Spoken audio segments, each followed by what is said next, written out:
Millennium station on this May 20th, 2026. I'm going to take a ride on South Shore Line's Train 11 from here all the way to South Bend Airport. Got a set of Nippon Chariot bilevels on this train. It's got my name written all over it. Yeah, this is what we're riding at South Bend Airport today. One of the original 14 South Shore Nippon Chariot bilevel cars. They picked up an additional number of Metra bilevel cars. Those have been leased. It's the only commuter railroad line that I ever rode on that has a time change en route. South Bend is on Eastern Time.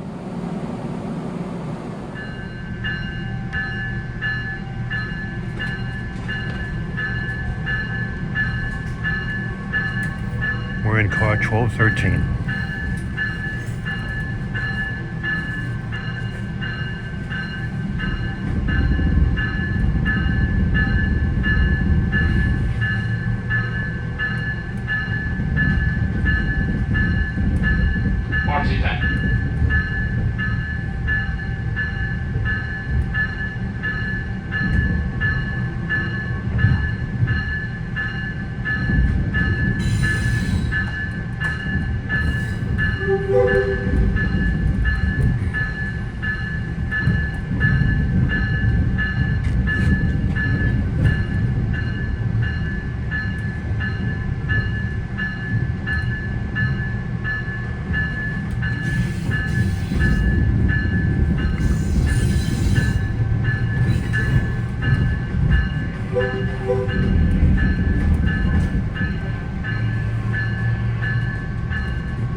I still can't get used to MU cars with bells. South Shore and Metra Electrics are the guilty parties there. The South Shore lines, the last interurban, many people say, but even that's lessened since they did away with the street running in Michigan City recently. South Shore ran to downtown South Bend until 1970. Then they eliminated the street trackage there and terminated the trains at the current Amtrak station at Bendix, just outside of South Bend. And then they moved out of there in 1992 and went to Michiana Airport, which is now South Bend Airport today.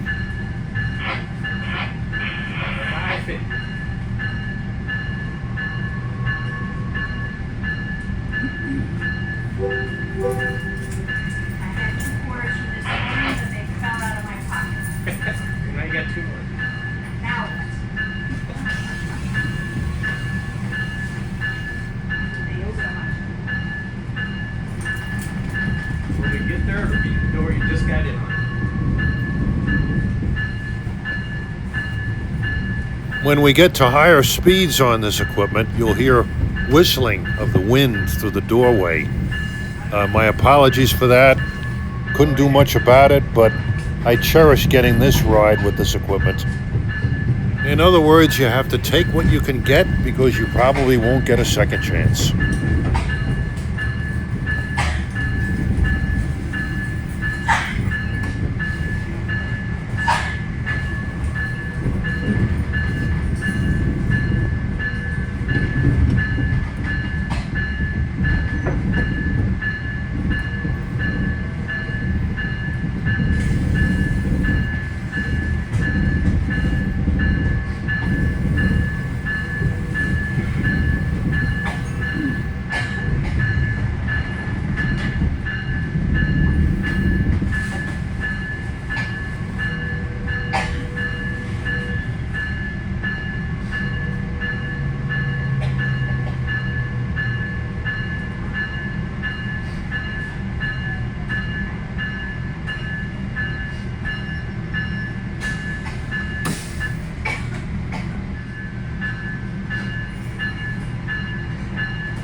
Judging by the large number of tracks here, you can assume that it's a very busy railroad line, and it is. You got Metro Electric that dominates, plus the South Shore trains that run on it. You also have 6 Amtrak trains a day that run alongside the electrified track, and Canadian National freight trains on the extreme left. This is part of Canadian National's Chicago sub.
The South Shore Line's MU car roster is made up entirely of Nippon chariot cars, single and bilevel designs.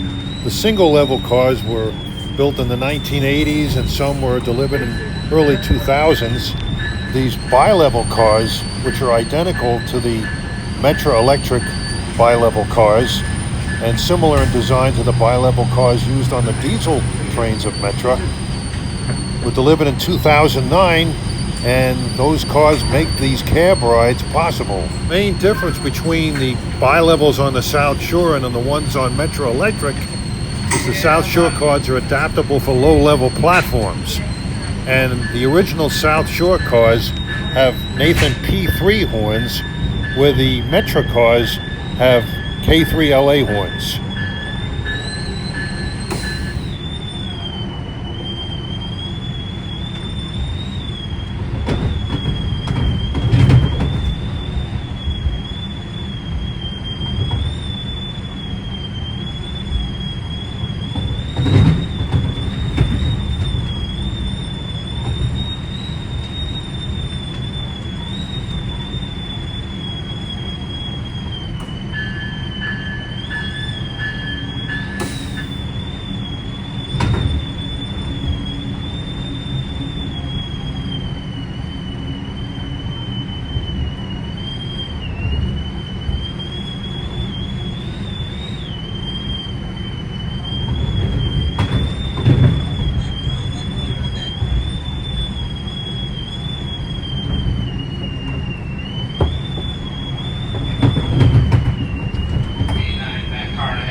And the overhead bridge here is the Norfolk Southern Chicago line.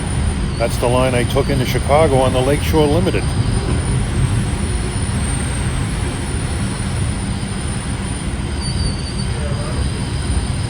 And we're pacing a Canadian National Freight train, which may have come from Western Canada.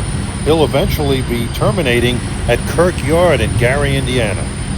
That freight will continue south to the Matson Y, where he'll get on X, Elgin, Joliet, and Eastern trackage and head east and north via Griffith, Indiana to the Kirk Yard.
And the overhead railroad bridge is the Belt Railway of Chicago.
good South Shoreline trackage.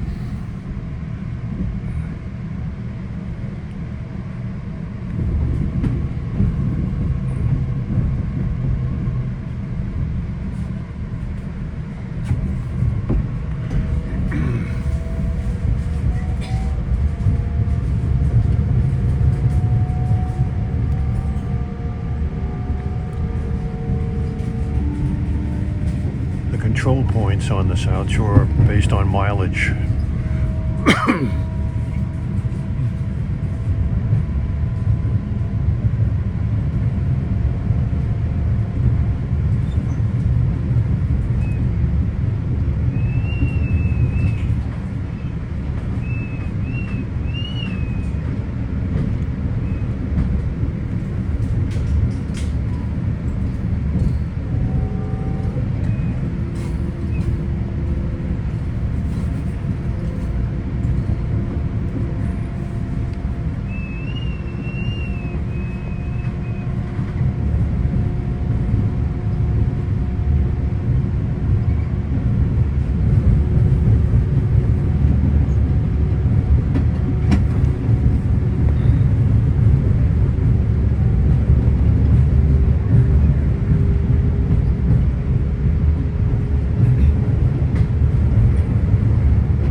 We have a stop signal at CP 73.8.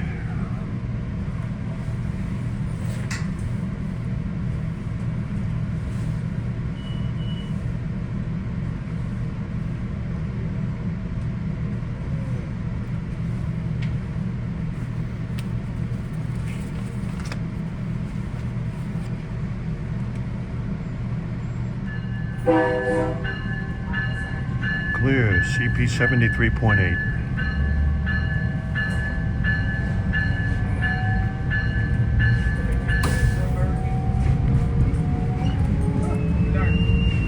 Go ahead, you want me to get doors in? Equity? Yes, please. We got through quicker than expected. It's a good thing.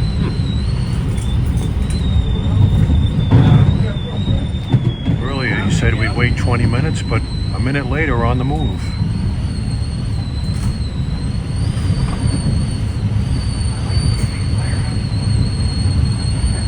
Somewhere should be passing train 24 from South Bend into Chicago. Call the South Shore the last interurban, and it may not seem like one since there's no more street running. But the countryside east of Michigan City is extremely rustic, reminiscent of some of the great interurban railroads of the past. And the electrification on this line goes pretty far, almost 90 miles from Chicago. It's the longest electrified line other than the Northeast Corridor.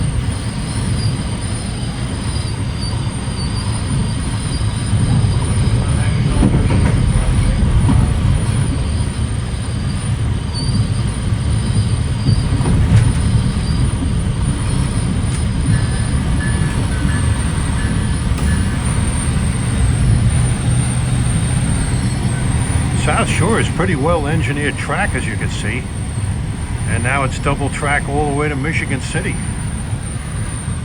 and they have a new station at Michigan City that opened last couple of years or so. No more street running. They call the South Shore lines the last interurban.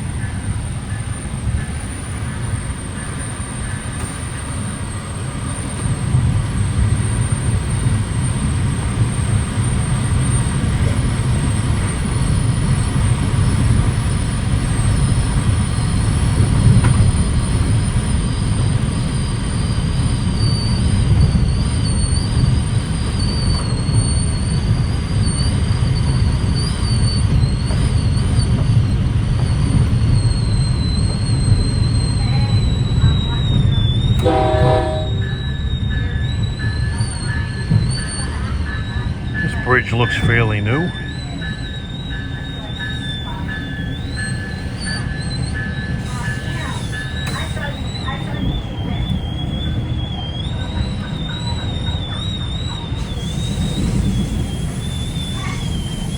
Sorry about the whistling. Nothing I can do about it.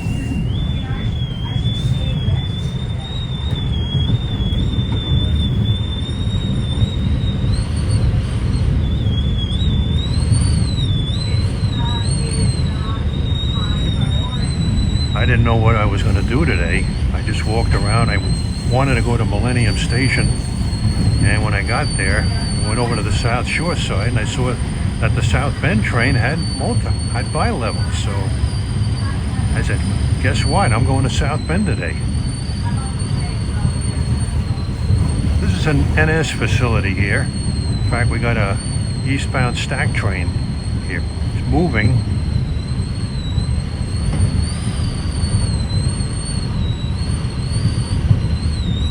Coming into Hegewisch, Illinois. Two separate high-level platforms. Note the gauntlet track for the freight trains that you go through here. CP 70.5.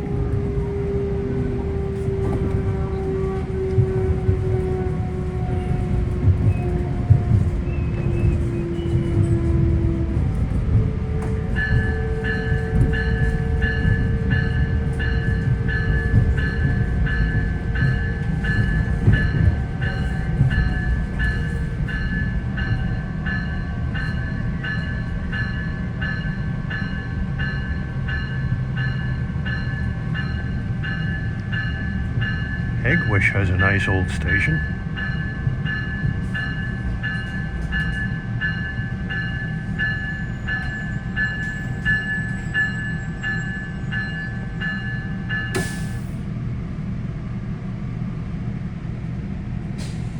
I think there was a freight train ahead of us, and that's what was holding us up.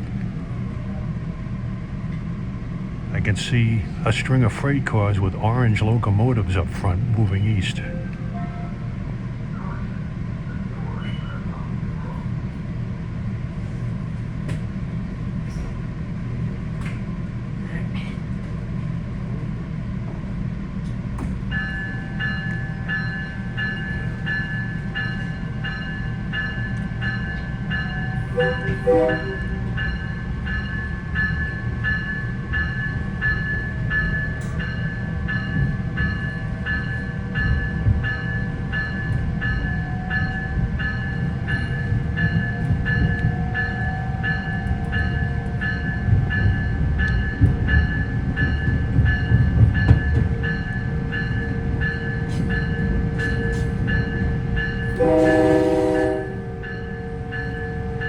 And that double stack train on the right is negotiating Norfolk Southern Chicago District.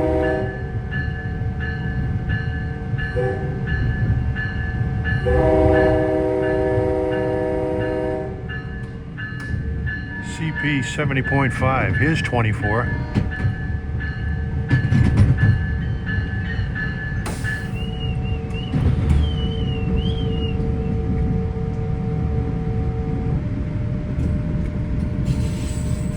CP 70.0.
Hey Max, can you get these guys car 3 over?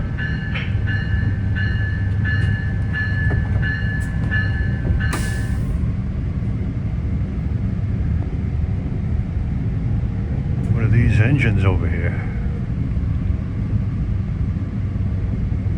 They're South Shore Lines engines. South Shore Freight. ST40-2s and looks like an ST38. No, those are both ST38-2s. They originally belonged to the Iowa Interstate and are still painted in that paint scheme.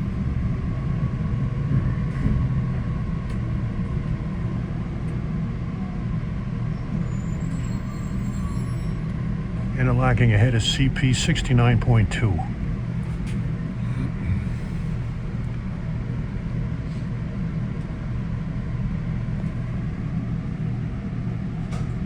I gotta look up these signal indications. This is not NORAC.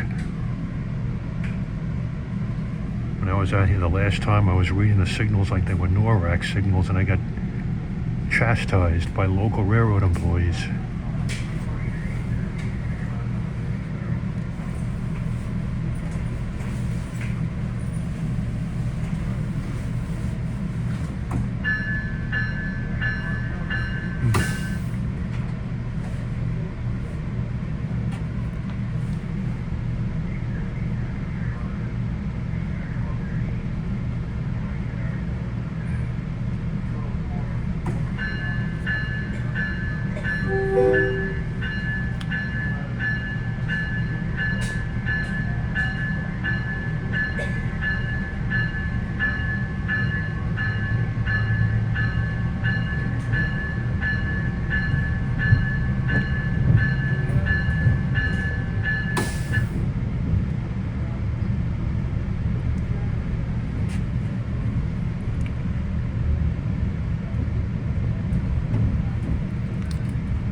Right here we're around the famous location of State Line Tower. Handled the nickel plate, B&O Chicago Terminal. So off to the right there.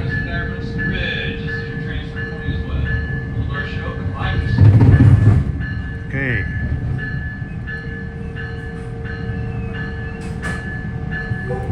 That track going up is the Munster-Dyer line, which opened up recently. And there's a connection up there that's going to meet us. This is CP 68.8. Munster Dyer track is upstairs to the right.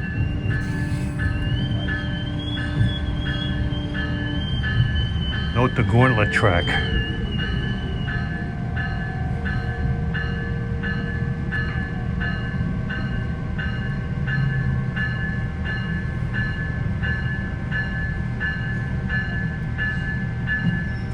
This is Hammond Gateway, Hammond, Indiana.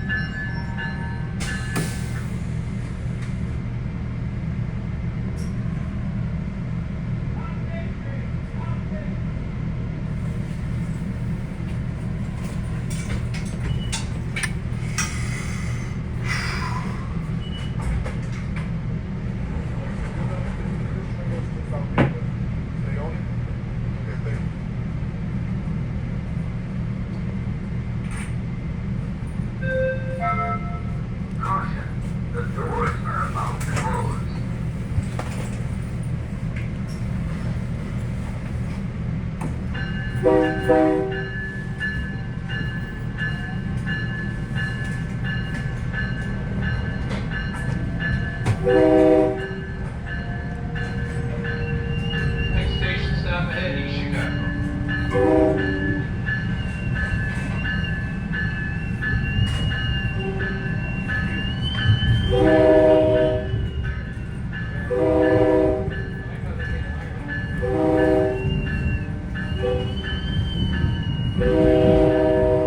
And paralleling us to the right here is CSX main line to the East Coast, the old Baltimore and Ohio Chicago terminal.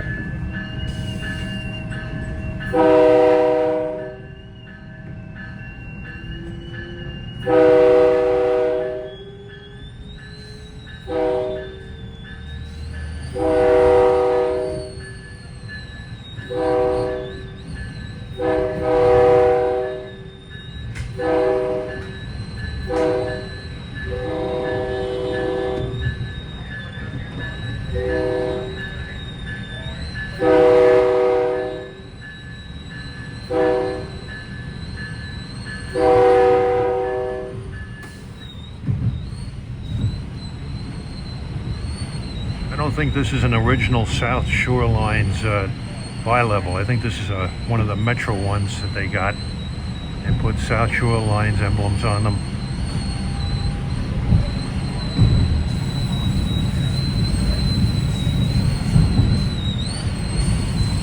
Okay, the road on the left is the Indiana Toll Road. That'll eventually take you to New York City, only about 800 miles away from here. It's part of the Turnpike network before Interstate 80 was built across the top of Pennsylvania. That was the only way to get to New York, via the Indiana Toll Road, the Ohio Turnpike, the Pennsylvania Turnpike, and the New Jersey Turnpike.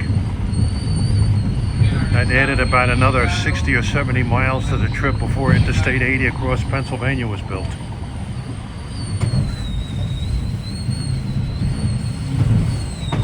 This section of track that we're on, right alongside the Indiana Toll Road, was built as part of a grade separation which eliminated crossings through East Chicago back in 1956.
CP 66.3. This is East Chicago, Indiana.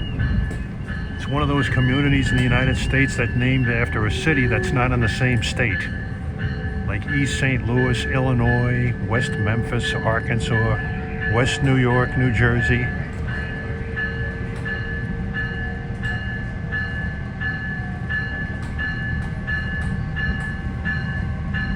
Is there a South Cincinnati, Kentucky?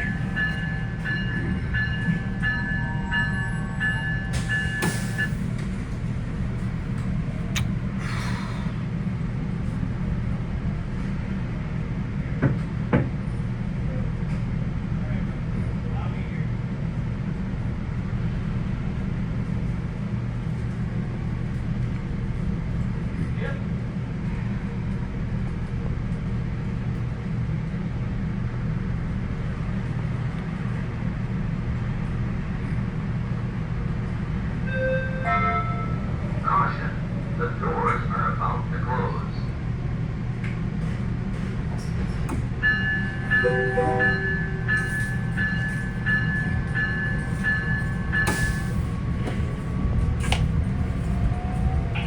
Crossing over at there.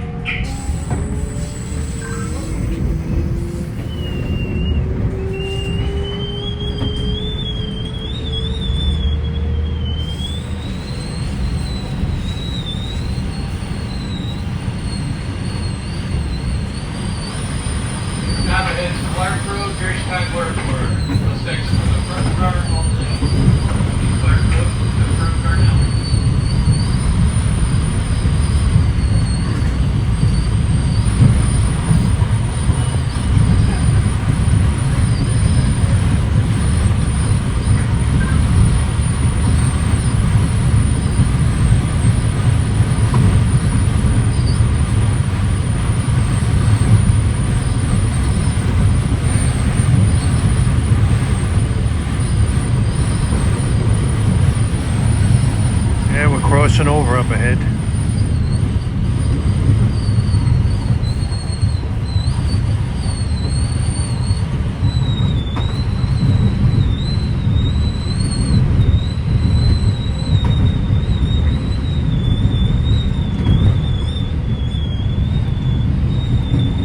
CP 64.9.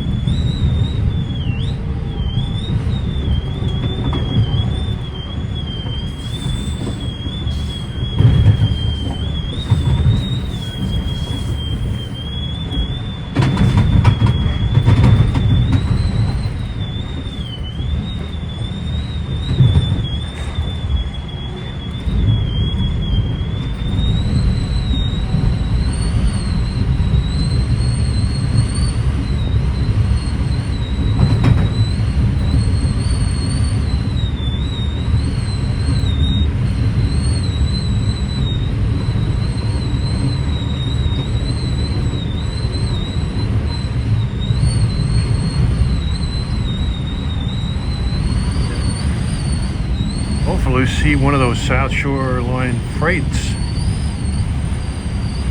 I know they have freights that work the steel mills around Burns Harbor. I'd like to see a nice long train with a bunch of screaming GP38-2s.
station is Clark Road, Gary.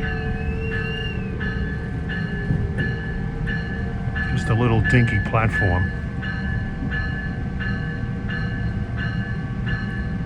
Gary, Chicago Airport. Not exactly on the same scale as O'Hare or Midway Airport.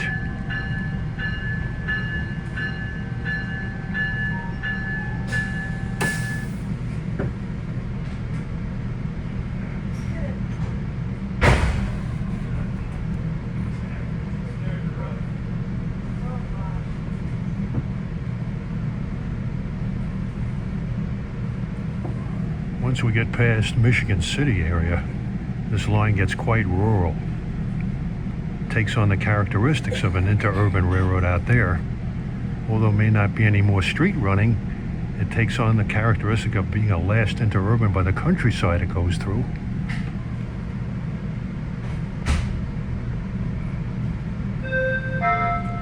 Caution, the doors are about to close.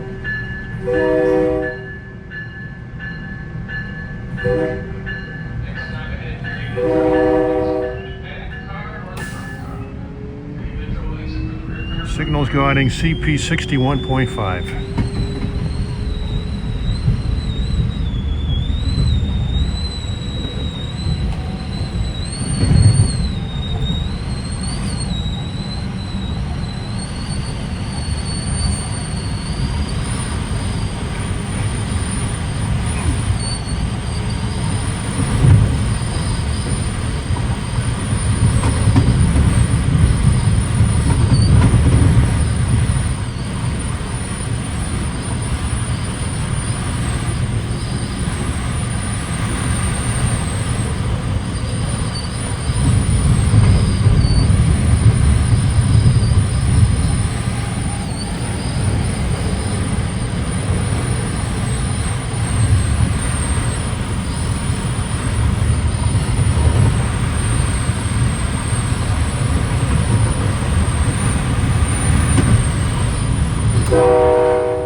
Doesn't sound like your typical South Shore Line MU horn. They're more lower pitched and mellower.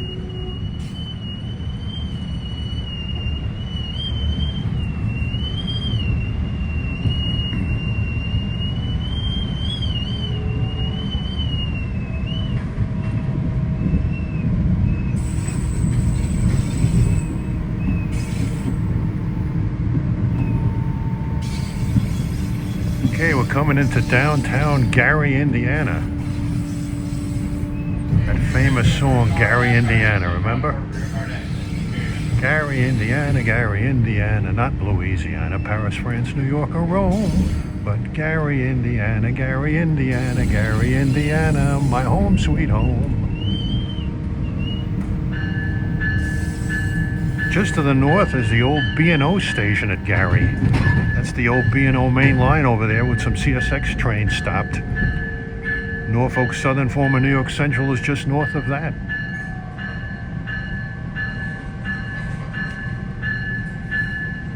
Some trains terminate here at Gary. Others go to Carroll Avenue, Michigan City. Caution, the doors are about to close.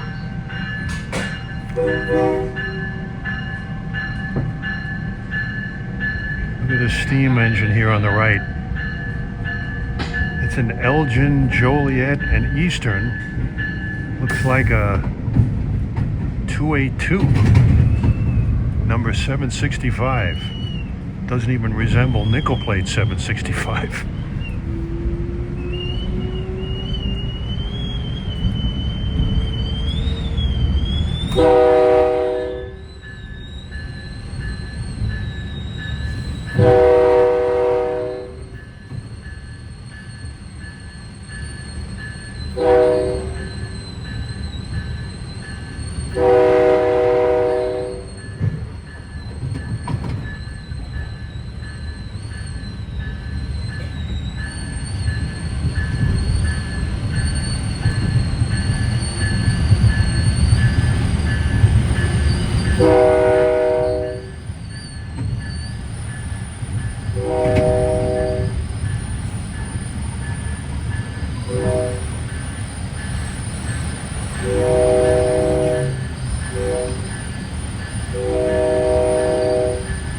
Road paralleling on the right is US 12/US 20. If you take US 20 east enough, it'll take you to Commonwealth Avenue in Boston.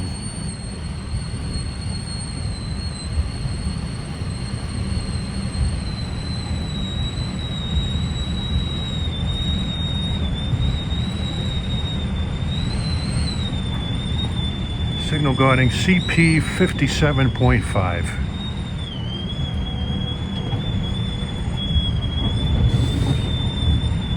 Notice how smooth that diamond was.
CP 55.7.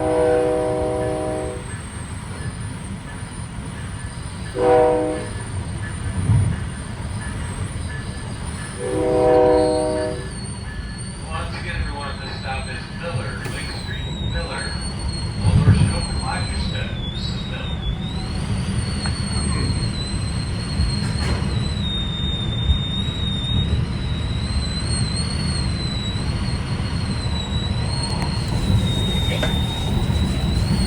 CP 55.0 coming into Miller.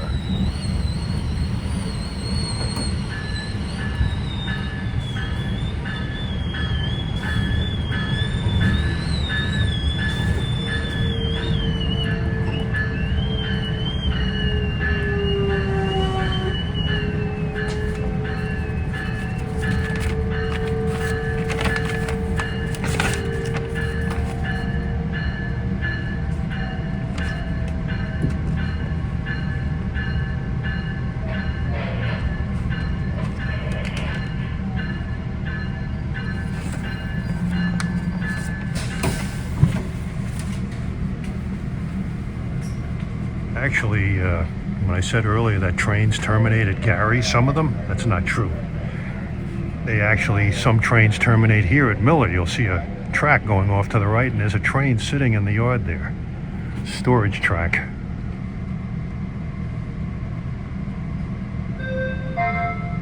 Caution, the doors are about to close.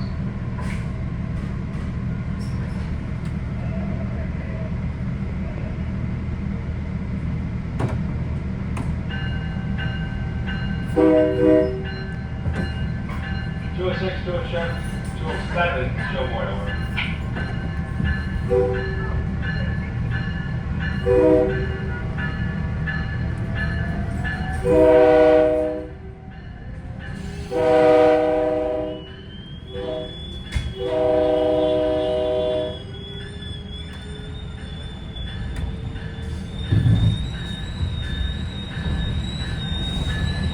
Those are Sumitomo cars. They've been around a while.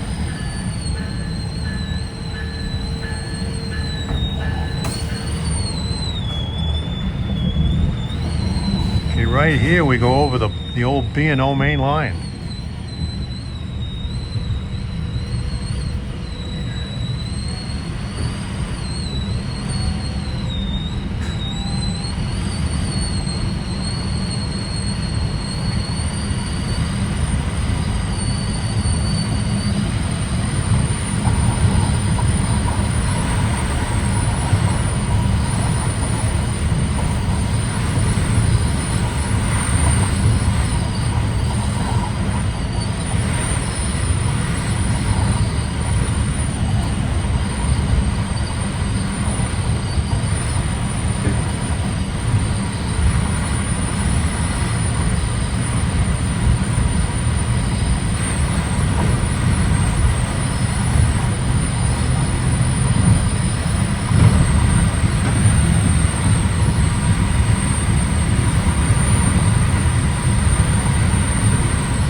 Immediately to our left is the Norfolk Southern, former Conrail Chicago line, the old New York Central.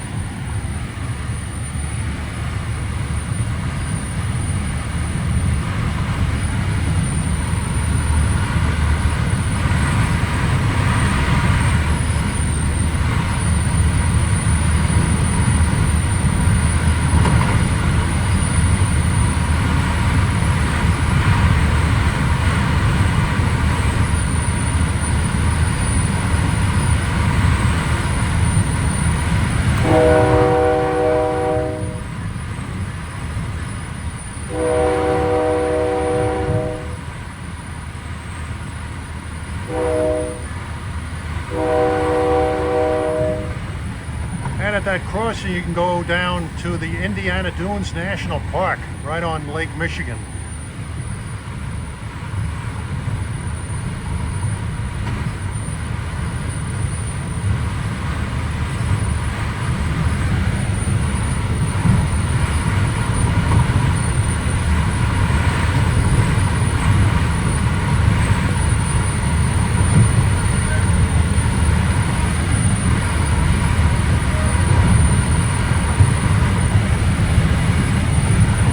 CP 51.5.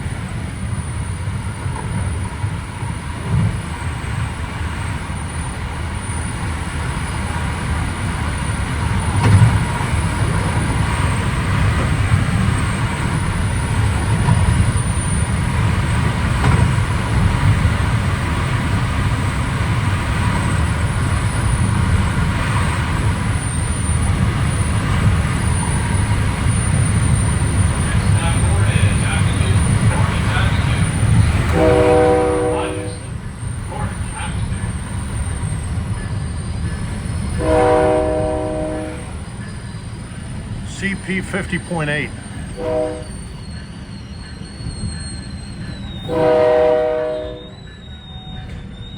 Ogden Dune Station. This is actually a neat station to go to rail fan. Not only do you have the South Shore, but right to your left you have the Norfolk Southern Chicago line.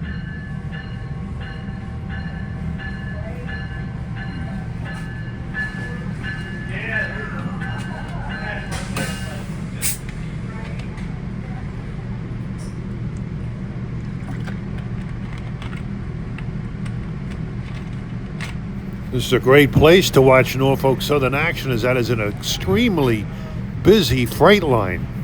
I spent several hours here on another day on this trip and saw quite a few trains. And if you need refreshments, there's a Marathon Mini Mart right across the highway here. Caution, the doors are about to close. Yeah, the complete name of this stop is Portage, Ogden Dunes.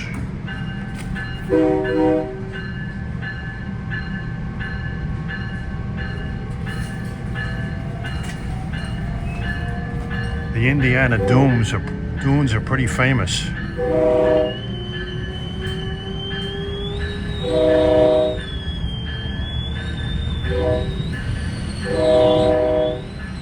A lot of references are made to the dunes around here.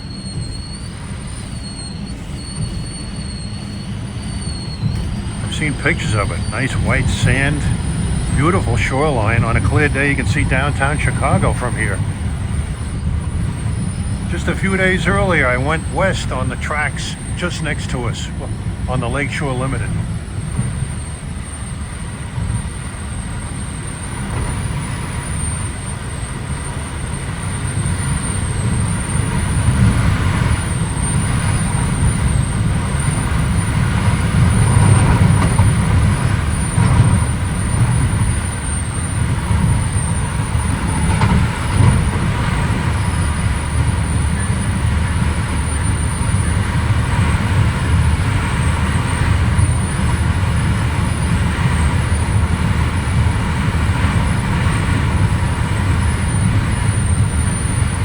A couple of Norfolk Southern GP60s over on the left.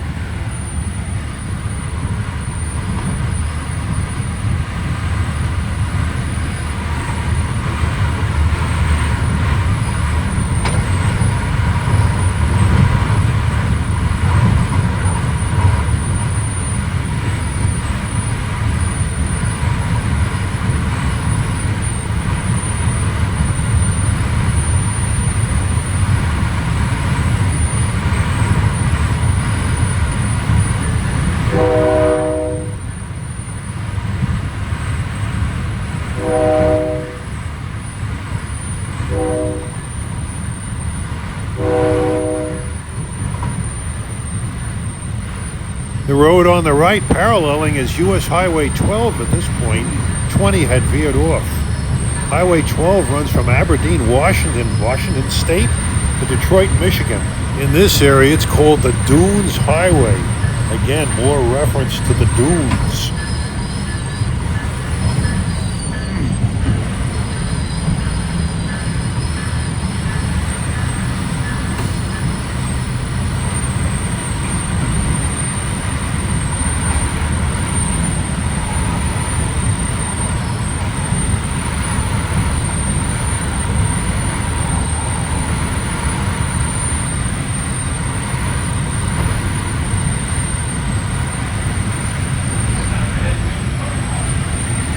And the Norfolk Southern ducks underneath us.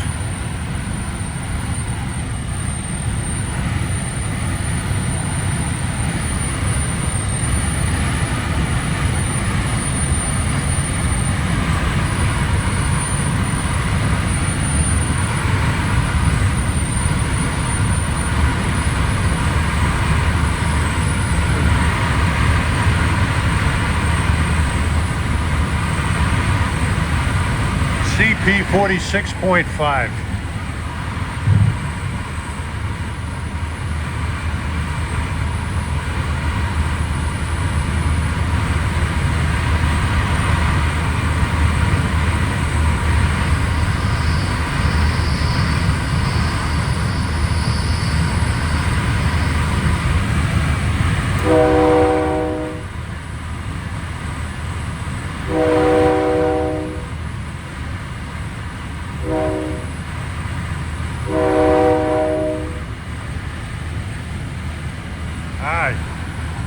Louisville and Indiana and South Shore freight locomotives on this train.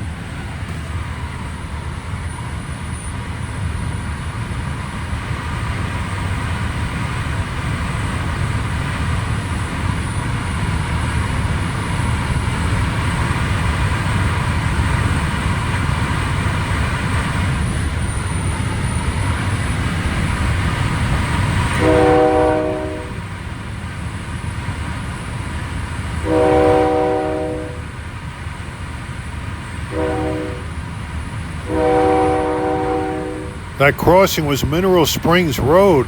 That's where the old Dune Acres station used to be. It was discontinued in 1994.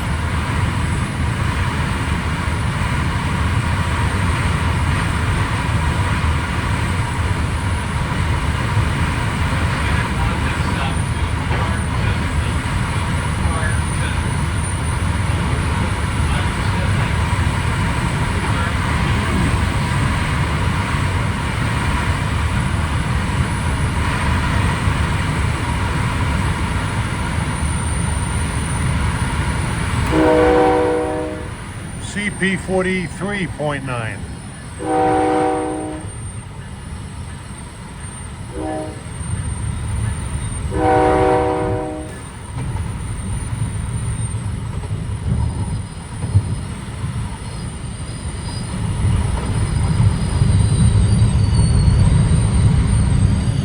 CP 43.5.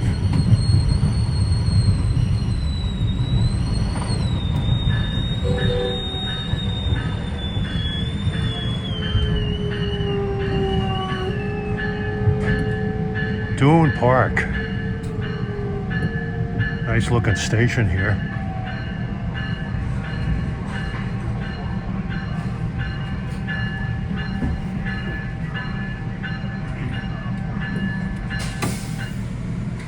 Next station coming up is Beverly Shores. That's a famous structure on the South Shore. Has that famous neon sign. This station provides a lot of recreational access, as there are several hiking trails in the area. And you can walk about a mile north from here, which will take you down to Indiana Dunes State Park. And right next door is Indiana Dunes National Park. Managed by two separate entities, those two parks. But they both share the beautiful shoreline of Lake Michigan on the Indiana Dunes.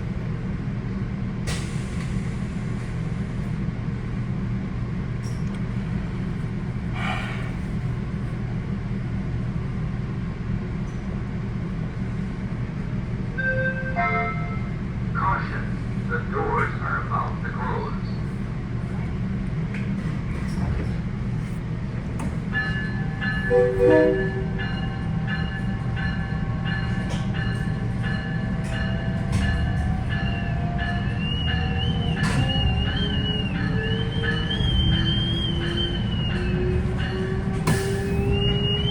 Next station stop is Beverly Shores. Closest exit from the front car only. Beverly Shores to the front car.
Yeah, this is superb right of way, man.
looking station. That neon sign is facing the tracks, but it's not on right now, but it's all lit up in the dark.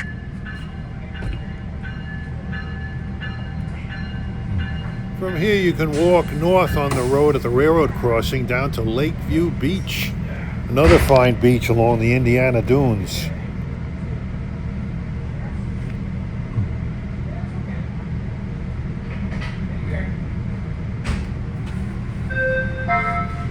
Caution, the doors are about to close.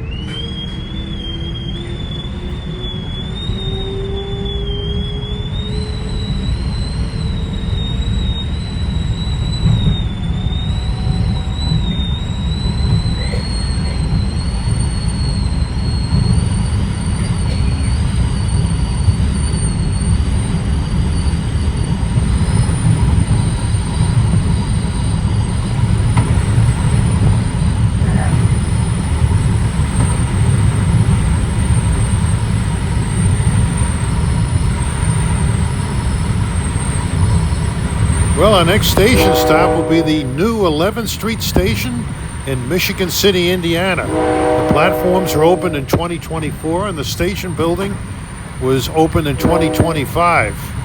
Once the new station was open, the street running was discontinued down 10th Street. And you'll also see the Michigan City Generating Plant, a huge structure with cooling towers, which is run by the Northern Indiana Public Service Company.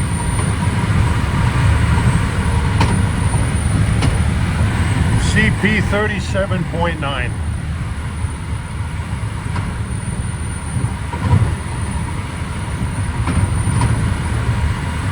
It's roughly how far we are from South Bend. I think the whole run, Chicago to South Bend, is about 88 miles.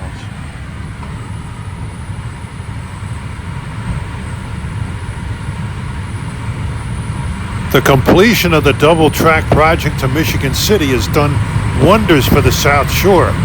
They can run faster trains and more of them.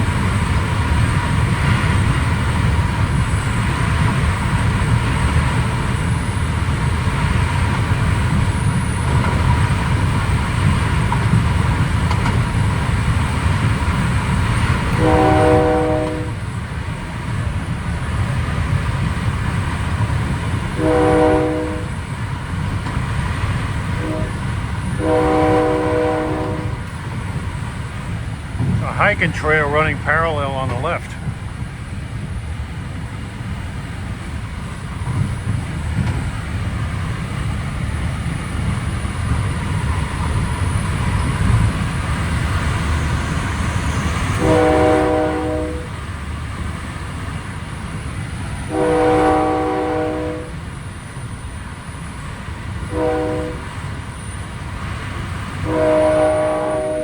CP 36.0.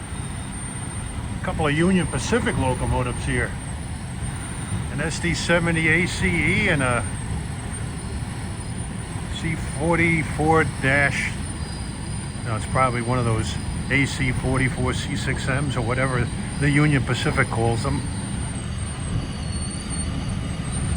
Okay, we're approaching Michigan City, Indiana now. We're going to negotiate the new track that was built to bypass the street running.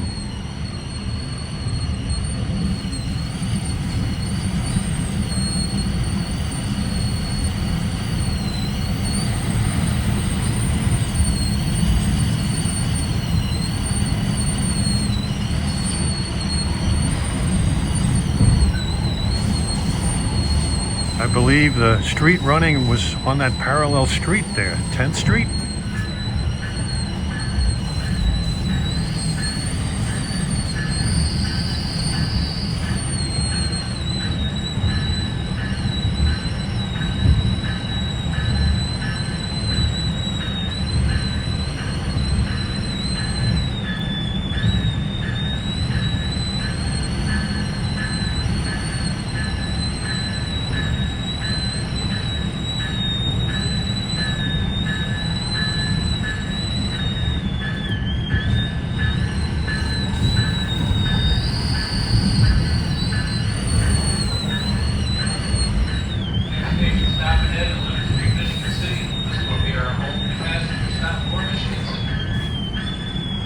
diamond is CP 34.6.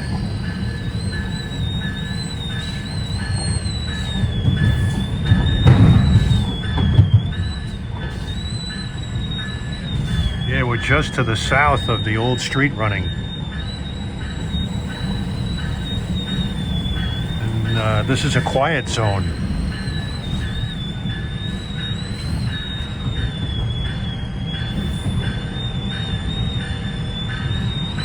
Once again, everyone, next stop is 11th Street, Michigan City, 11th and Franklin. Will be the only passenger stop in Michigan City for this train. All doors open, light register. 11th Street, Michigan City. This will be our only passenger stop for Michigan City.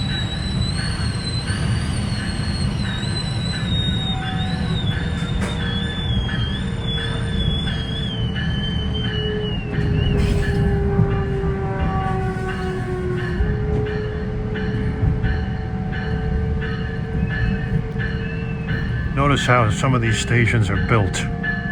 Two completely separate, parallel high platforms done to accommodate the gauntlet track.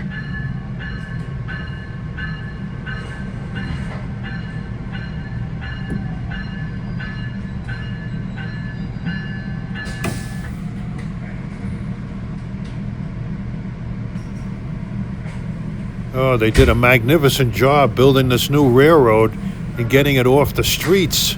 It was driving people nuts here in Michigan City. But that's why they call the South Shore the last interurban. As far as the street running goes, there's no more of it. But once you get past the next stop, Carroll Avenue, where the shop complex is, this line takes on a totally different characteristic. A single-track, high-speed, rural electrified railroad. Caution, the doors are about to close.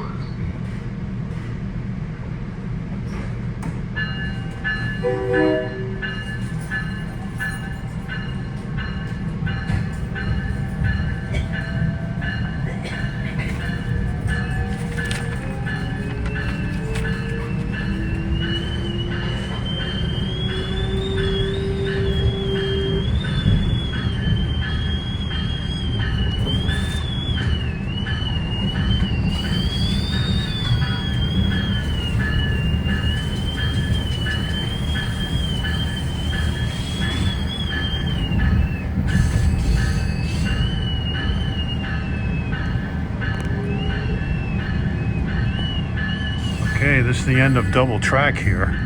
CP 33.3. Single track with passing sidings the rest of the way.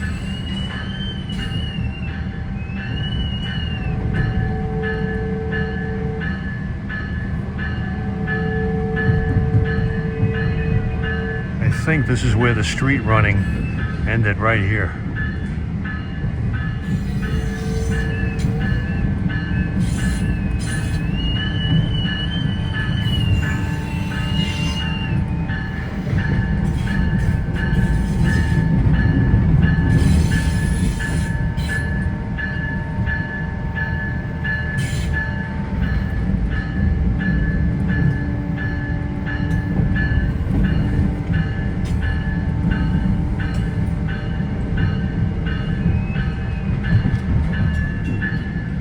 What's there?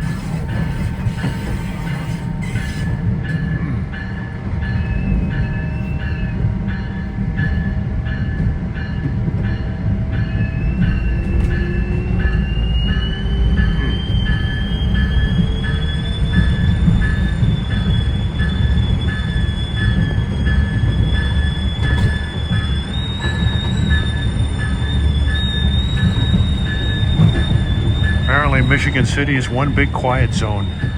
But we're approaching Carroll Avenue. This is where the South Shore shops are located. Usually find some interesting stuff laying around in here.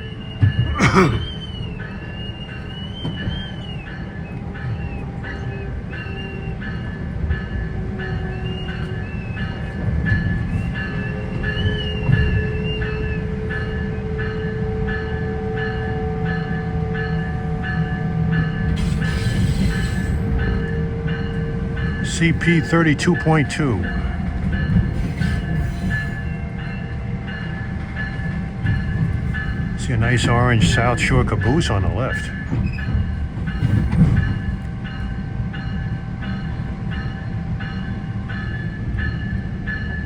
Couple of South Shore GP 38-2s off to the right there.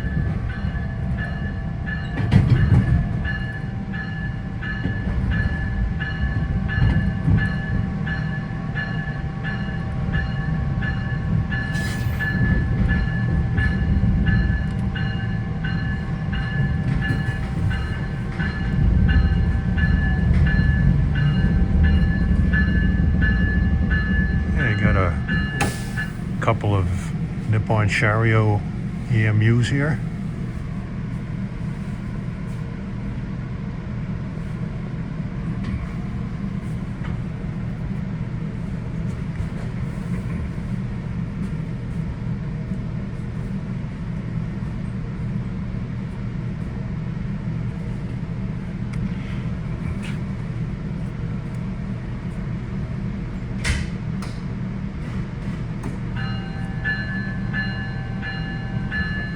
From here east, it's pretty rural.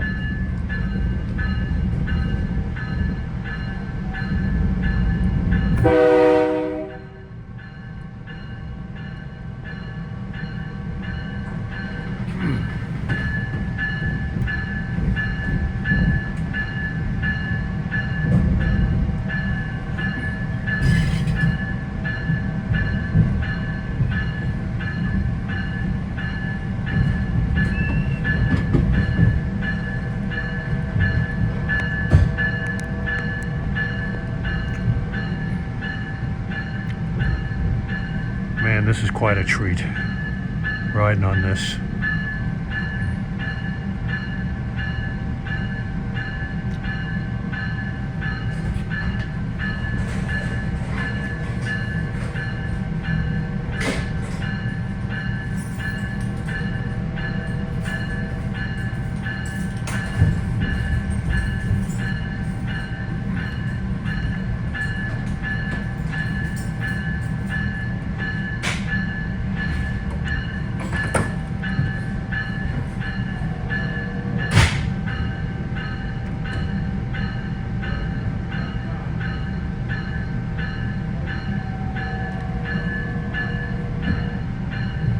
Like a hand-thrown switch here.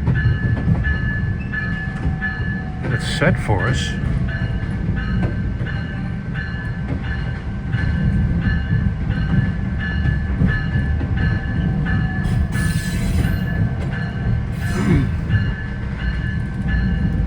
Get a kick out of these older single-level Nippon cars without center doors.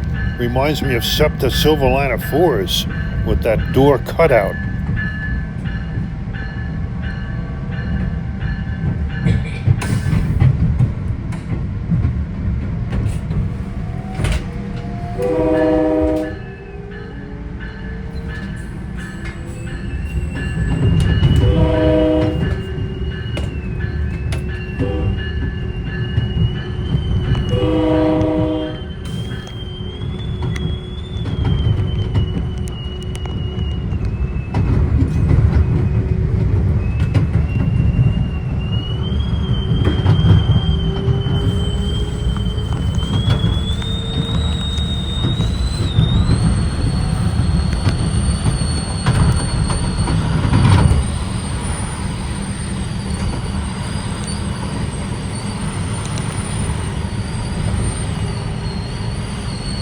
CP 31.2.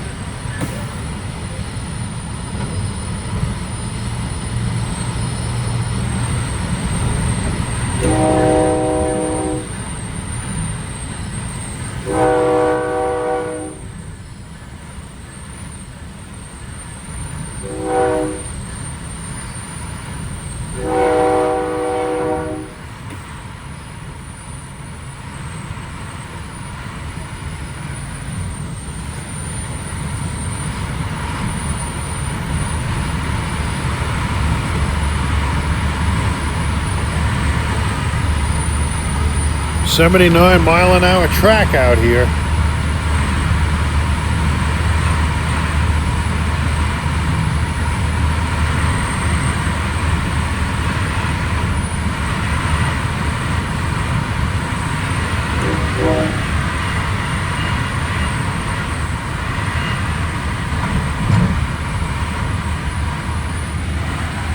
Wooden catenary poles.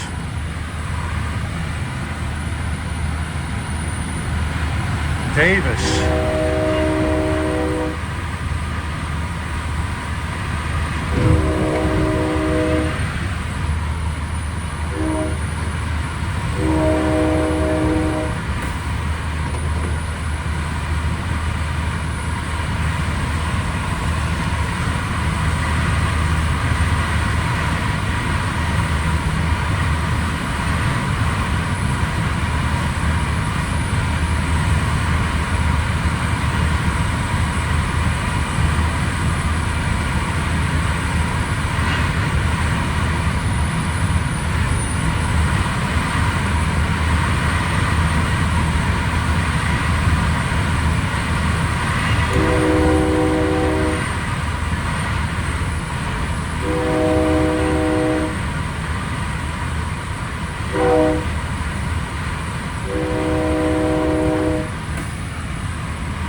As far as scenic electrified lines go, New Jersey Transit's Gladstone branch goes through some nice country, but they don't see speeds like this.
Not much out this way.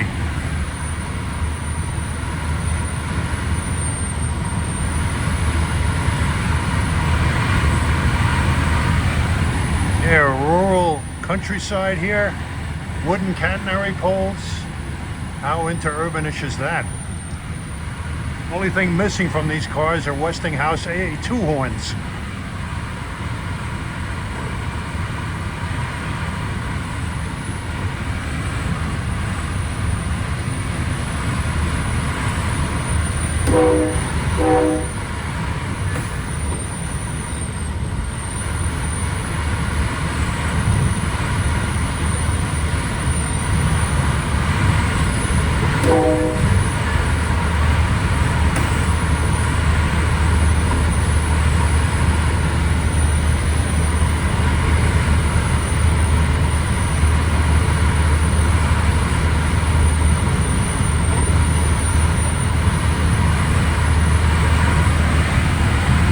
Nice straight piece of railroad here, man.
If I had $1 for every curve we've negotiated recently, I'd go broke.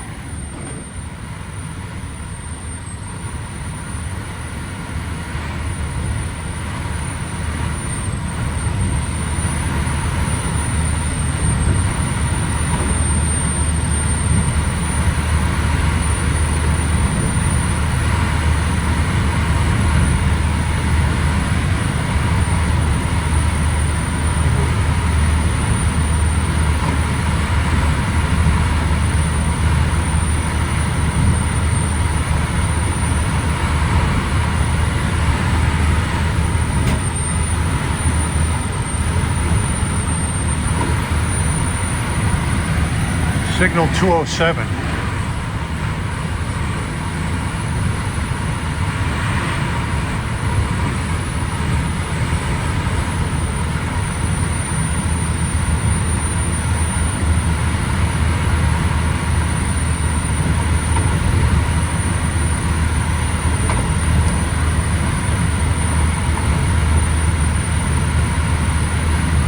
Milepost 20.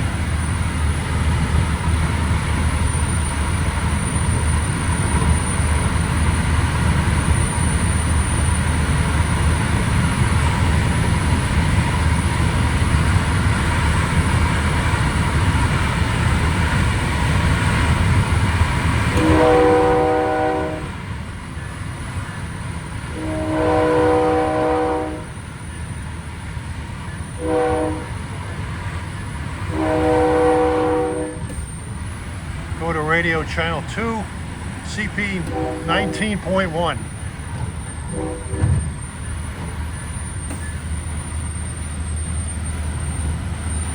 Some carnivorous birds there. And the overhead bridge is the Indiana Toll Road, Interstate 80, Interstate 90.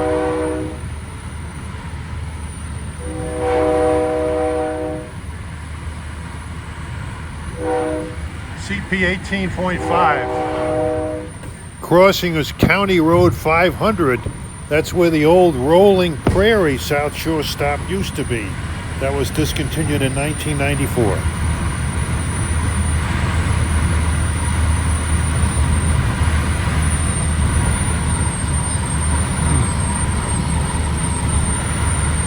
Milepost 18.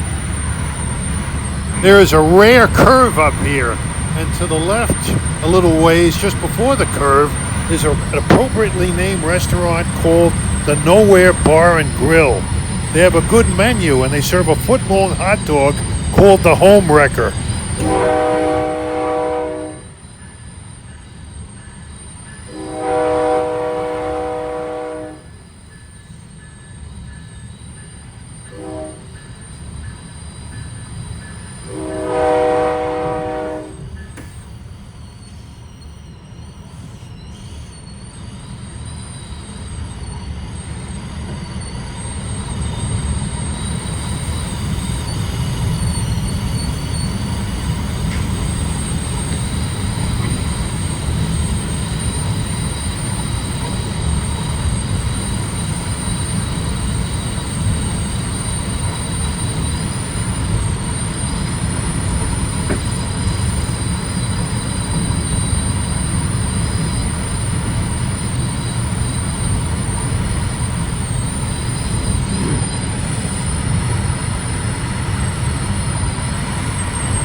Signal 165.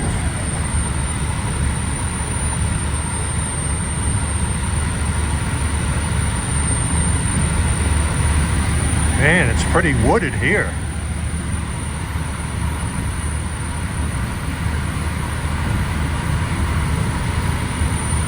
Milepost 16.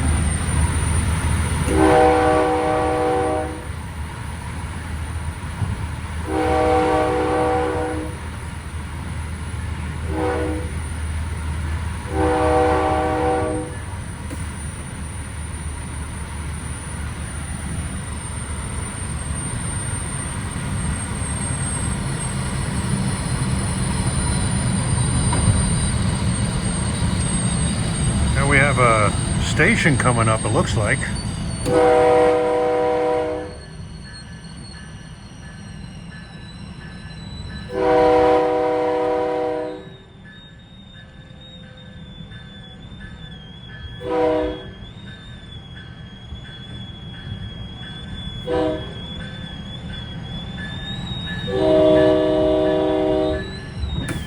Hudson Lake, flag stop, no business.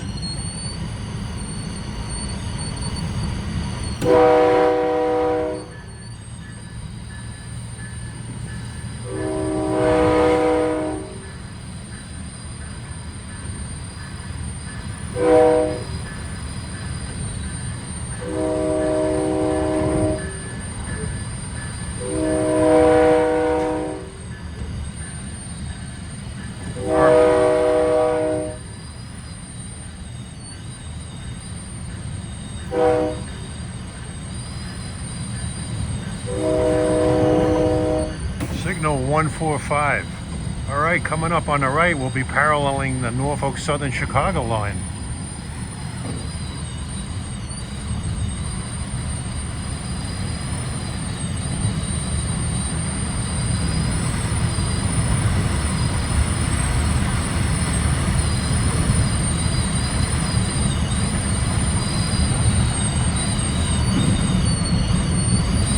Milepost 14.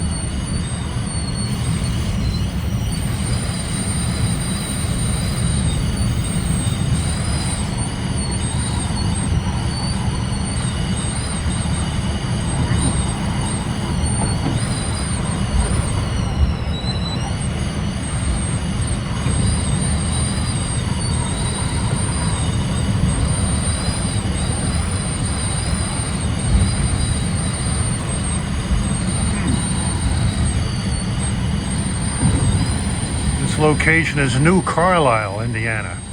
South Shore used to have a station here. That station was discontinued in 1994, but they are going to build a brand new Carlisle station. Should be open within the next year or two.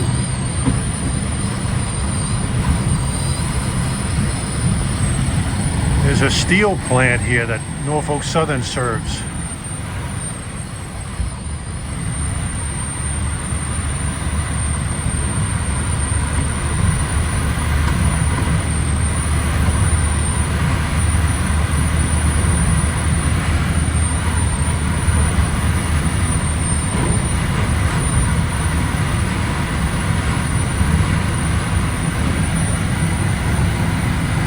Norfolk Southern freight with BNSF locomotives.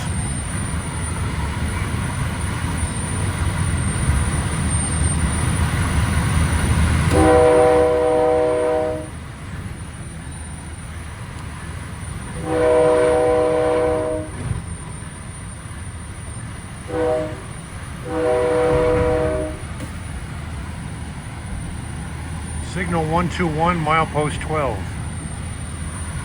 Now you can get a real good look at the NS. The steel plant, I see some kind of a switcher. I see a lot of steel coils over there.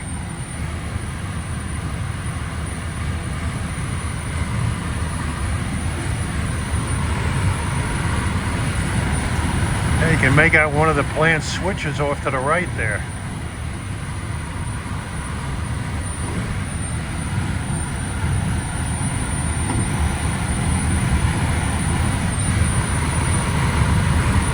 Milepost 11.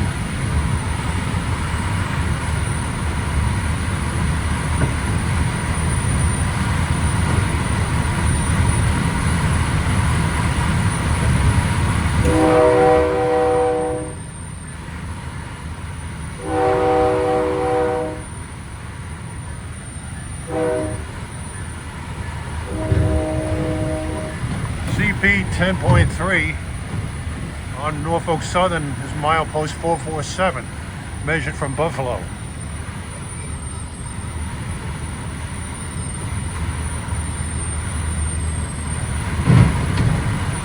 Milepost 10.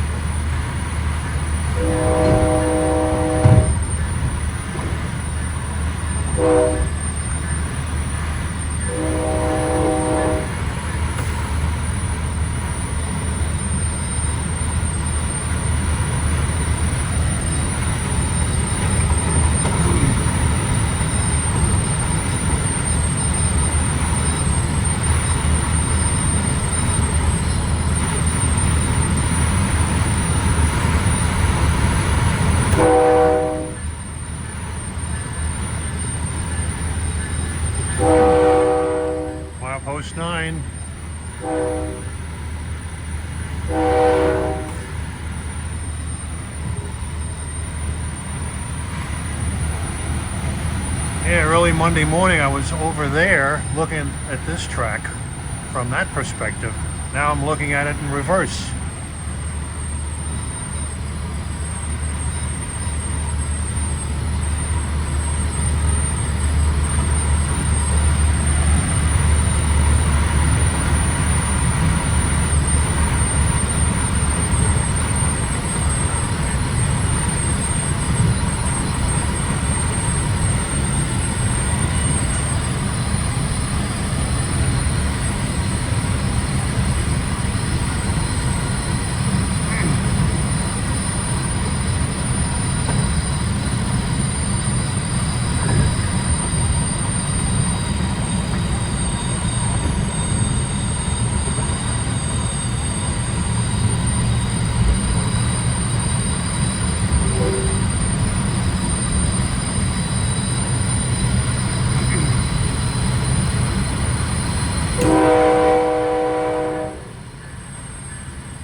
Milepost 7.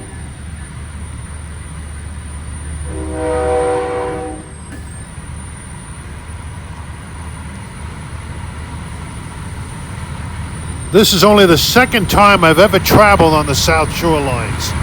First time I did it was on a frigid February 1975 day on a Pullman-built MU car. And now 51 years later, I'm back on a Nippon Chariot bilevel car.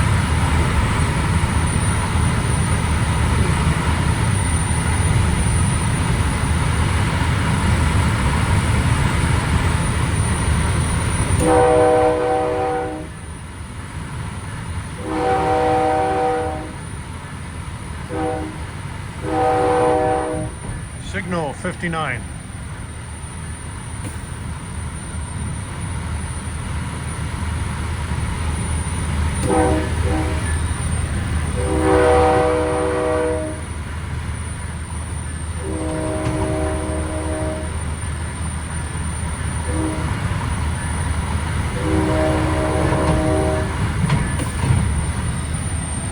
On the right is the former New York Central water level route.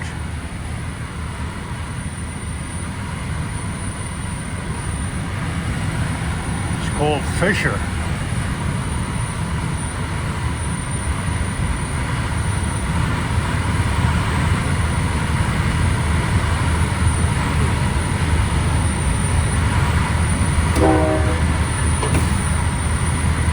Signal 45.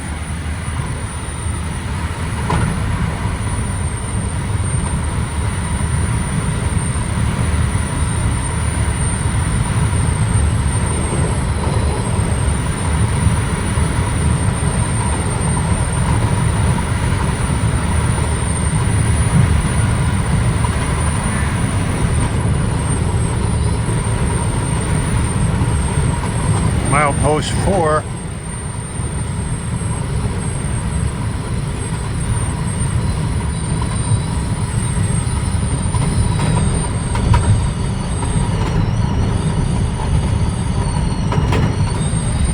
Yeah, pretty soon we're going to come off the original South Shore alignment that used to go to where the Amtrak station is in Bendix and then subsequently downtown South Bend. But this time we're going to curve off and head down towards the airport. South Bend Airport used to be called Michiana Airport, as it's in close proximity to the Michigan-Indiana state line.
NCTC begin automatic block signal. This is a rather circuitous route to the airport. They want to build a straighter route that's much quicker. And we got Bambi on the track here. Incidentally, here we enter the Eastern time zone, but I'm not... Get out of the way, dear. Come on.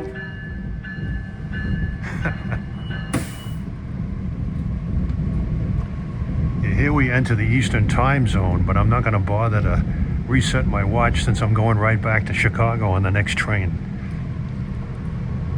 Milepost 3.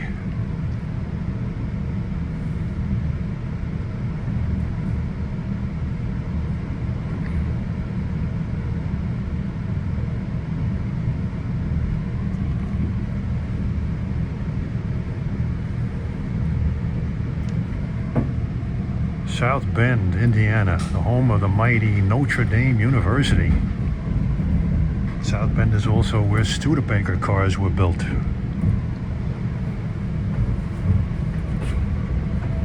After that high-speed running we did from Michigan City to this point, this is an ultimate insult having to travel on this slow track to the eastern end of South Bend Airport.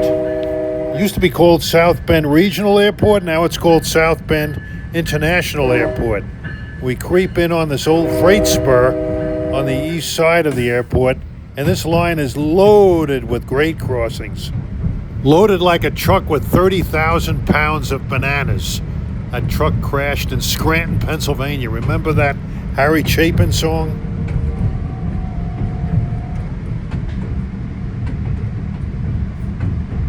Plans are in the works to build a western spur of the South Shore out of the airport, which will be much faster and save about 10 minutes running time.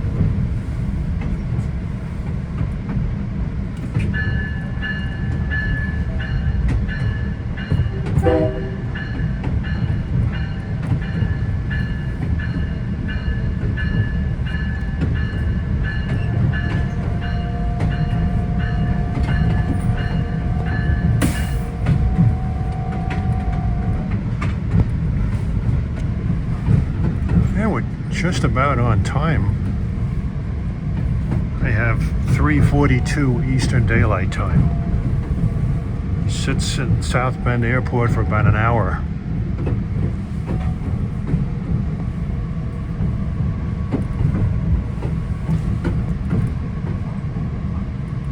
Signal 2-1.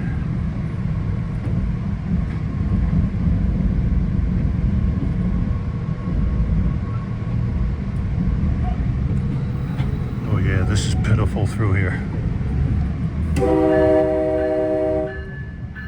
Quite a contrast to the high-speed, well-manicured track we've experienced up to this point.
Gas station on the left, $3.79 for regular.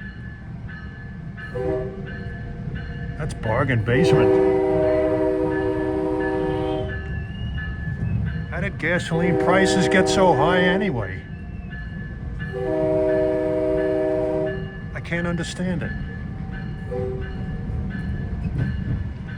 Oh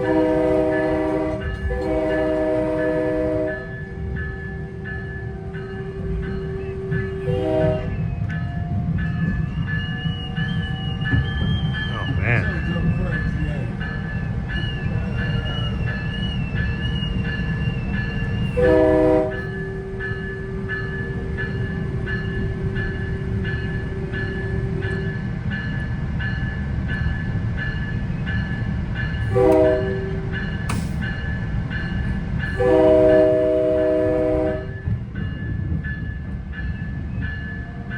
Interesting engine over there.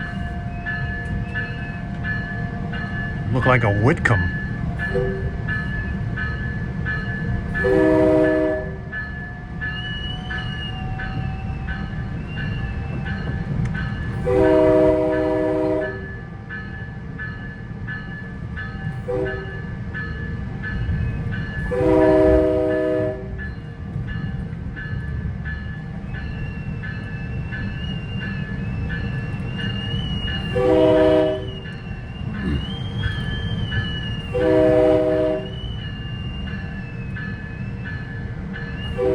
Signal 1-3.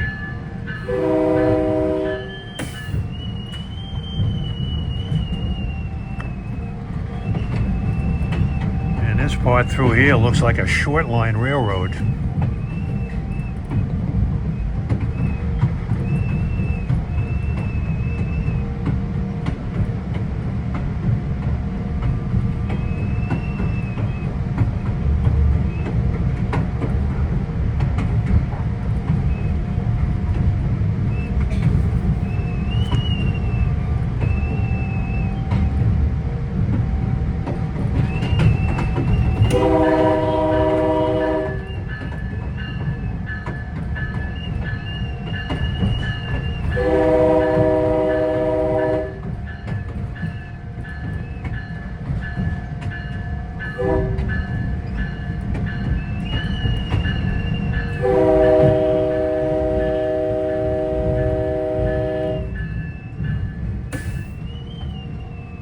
Must be getting close. I see an airplane. A United Parcel Service jet.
Oh, what a fascinating ride this was. Wow.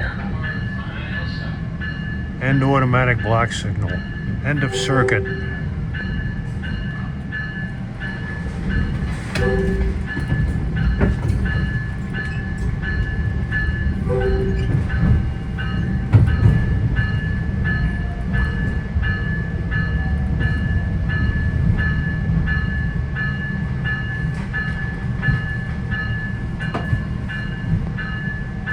Mandatory stop.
South Bend, Indiana. Welcome.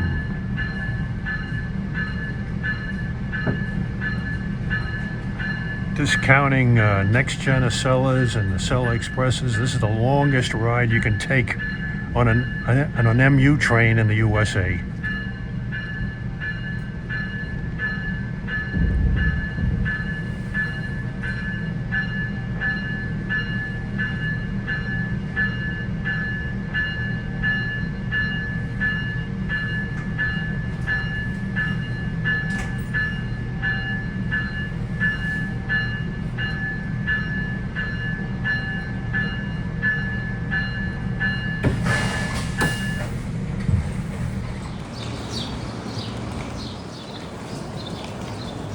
People use this train to get off here.